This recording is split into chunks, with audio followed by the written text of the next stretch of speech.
Hyderabad నాంపల్లిలోని exhibition మైదానంలో చేప ప్రసాదం పంపిణీ కొనసాగుతోంది. ఉదయం ప్రారంభమైన ప్రసాదం పంపిణీ మధ్యాహ్నానికి మరింత ఊపందుకుంది. భారీగా తరలివచ్చిన ఉబ్బసం వ్యాధిగ్రస్తులు వరుసల్లో ముందుకు సాగుతూ చేప ప్రసాదం తీసుకుంటున్నారు. ఈ మందు వల్ల ఉబ్బసం, దగ్గు, దమ్ము, ఆస్తమా లాంటి శ్వాసకోశ వ్యాధులు తగ్గుతాయని బలంగా విశ్వసిస్తారు. తెలుగు రాష్ట్రాల నుంచే గాక ఇతర రాష్ట్రాల నుంచి, విదేశాల నుంచి కూడా తరలి వస్తూ ఉన్నారు. బత్తిని కుటుంబ సభ్యులు ఏటా మృగశిర కార్తెలో చేప మందును 175 ఏళ్లుగా పంపిణీ చేస్తున్నారు. ఆస్తమా సహా శ్వాస సంబంధిత సమస్యలతో బాధపడుతున్న వారికి ఈ మందును ఉచితంగా అందిస్తూ ఉన్నారు. ఈ ఏడాది కూడా హైదరాబాద్ నాంపల్లి ఎగ్జిబిషన్ గ్రౌండ్లో చేప ప్రసాదం పంపిణీకి విస్తృత ఏర్పాట్లు చేశారు. ఈ ఏడాది 6 లక్షల మంది వచ్చే అవకాశం ఉందని అంచనా వేస్తున్నారు. నాంపల్లి ఎగ్జిబిషన్ గ్రౌండ్లో మొత్తం 30 క్యూ లైన్స్ ఏర్పాటు చేశారు. దివ్యాంగులు, వృద్ధులు, మహిళలకు ప్రత్యేక సౌకర్యాలు కల్పించారు. 1000 మంది పోలీసులు బందోబస్తు నిర్వహించారు. మరింత సమాచారం మా ప్రతినిధి కల్పన అందిస్తారు. నాంపల్లి ఎగ్జిబిషన్ గ్రౌండ్ లో ఉదయం నుంచి కూడా చేప ప్రసాద పంపిణీ కార్యక్రమం ఘనంగా జరుగుతా ఉంది. పెద్ద ఎత్తున పబ్లిక్ వచ్చి కూడా చేప ప్రసాదాన్ని తీసుకుంటా ఉన్నారు. ఒక్కసారి మనం విజువల్స్ లో కూడా చూసుకోవచ్చు ఎంత పెద్ద క్రౌడ్ అనేది మనకు కనిపిస్తూ ఉందో. ఉదయం నుంచి కూడా మనకు ఇదే క్రౌడ్ అనేది కూడా ఇక్కడ మెయింటైన్ అవుతా ఉంది. పెద్ద ఎత్తున పబ్లిక్ వస్తా ఉన్నారు. తెలుగు రాష్ట్రాలతో పాటు వివిధ రాష్ట్రాల నుంచి కూడా వచ్చి చేప ప్రసాదం తీసుకుంటా ఉన్నారు. మరి బత్తిని కుటుంబ సభ్యులకు సంబంధించిన మనతో పాటు కొంతమంది ఉన్నారు. వారితో ఒకసారి మాట్లాడదాం. ఉదయం నుంచి కూడా కార్యక్రమం ఎలా జరుగుతా ఉంది, దాదాపు ఎంతమంది పబ్లిక్ కూడా వచ్చి ప్రసాదం తీసుకుంటున్నారో ఒకసారి మాట్లాడి తెలుసుకుందాం. ఈసారి మేము ఎక్కువనే ఎక్స్పెక్ట్ చేస్తూ ఉన్నాము. ఈసారి మేము 6 లక్షల పైగానే అనుకుంటున్నాం. మేము ఇంట్లో నిన్న అంచనా వేసాము. ఇక్కడ పబ్లిక్ ని చూసి ఈసారి బాగానే క్రౌడ్ వచ్చింది. ఈ తక్కువ ఎవరికి నిరాశపరచకుండా, ఇంటికి పోయేటప్పుడు ఎవరిని నిరాశపరచకుండా అందరికి సమానంగా ఇచ్చి పంపిద్దామని చూస్తున్నాము.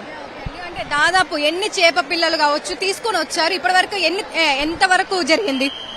ఫిషరీ డిపార్ట్మెంట్ మాకు చెప్పింది 6 లక్షల పైగానే తీసుకొచ్చామని చెప్పారు.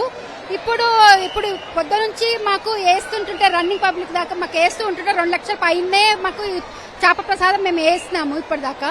ఇంకా రేపు 11 గంటల వరకు ఇలా 6 లక్షల పైగా మంది కొనసాగుతూనే ఉంటుంది. సో ముఖ్యంగా అంటే చాలా వరకు తెలుగు రాష్ట్రాలతో పాటు ఇతర రాష్ట్రాల వాళ్ళు వస్తూ ఉంటారు. కొంతమంది చేప నాన్ వెజ్ తీసుకుని వారు ఉంటారు. మరి అట్లాంటి వారి కోసం ఎట్లాంటి ఏర్పాట్లు చేశారు? చేప ప్రసాదం మెయిన్ ముఖ్యము మొత్తానికైతే. ఎందుకంటే దాంట్లో 100% అవుతుంది. వెజిటేరియన్ వాళ్ళకి మటుకు బెల్లంలో ఇస్తాము. వాళ్ళకి 25% అవుతుంది. వాళ్ళకి లాంగ్ టర్మ్ రావాలి. ఇది చేప ప్రసాదం ఒక 5 ఏళ్ళే మటుకు రావాలి అన్నమాట. కానీ కంపల్సరీ వెజిటేరియన్ కానీ నాన్ వెజిటేరియన్ కానీ కంపల్సరీ పథ్యం ఇంపార్టెంట్. ఎంత ఇది ఇప్పుడు చేప ప్రసాదమే కాదు, దాంతో పాటు పథ్యం ఇంపార్టెంట్. ఆ పథ్యాన్ని ఇంటికి ఇంకా మళ్ళీ ఎక్స్ట్రా ప్రసాదం ఇస్తాం. ముఖ్యంగా చూసుకున్నట్టయితే నిన్న ఉదయం నుంచి కూడా క్రౌడ్, నిన్నటి నుంచి మనకు క్రౌడ్ కనిపిస్తా ఉంది, ఈ రోజు కాకుండా. సో లాస్ట్ టైం ఈ టైంకి ఎట్లా ఉండే ఇక్కడ, ఈసారి ఎట్లా ఉంది క్రౌడ్ అనేది? మాకు లాస్ట్ టైం కంటే ఈసారి ఇంకా ఎక్కువనే అనిపిస్తుంది. ఎందుకంటే మేము లాస్ట్ టైం చూసిన దానికంటే ఈసారి ఇంకా 2 రోజులు 3 రోజుల నుంచి వర్షాలు ఉన్నా కూడా వాళ్ళకు ఇప్పుడు క్లైమేట్ చేంజ్ అయ్యింది. క్లైమేట్ చేంజ్ అయినా వాళ్ళు ఏ దానికి బాధపడకుండా వాళ్ళు రావడం రాష్ట్రం. ఎందుకంటే మళ్ళీ సంవత్సరం వెయిట్ చేయాలి. ఈ సంవత్సరం కాకుండా మళ్ళీ ఇప్పుడు ఈ కార్తీ వెళ్ళిపోయింది పోతే మళ్ళీ నెక్స్ట్ ఇయరే వాళ్ళు వెయిట్ చేయాల్సి వస్తుంది. సో అందుకని కంపల్సరీ వాళ్ళు వేసుకొనే పోతారన్నమాట. సో అంటే నార్మల్ గా ఇక్కడనే కాకుండా ఇక్కడ దొరకకపోతే ఒకవేళ ఇంటి దగ్గర కూడా ఇస్తున్నారని చెప్తా ఉన్నారు. సో ఇంటి దగ్గర కూడా ఇస్తున్నారా? ఎన్ని రోజుల వరకు ఇస్తారు?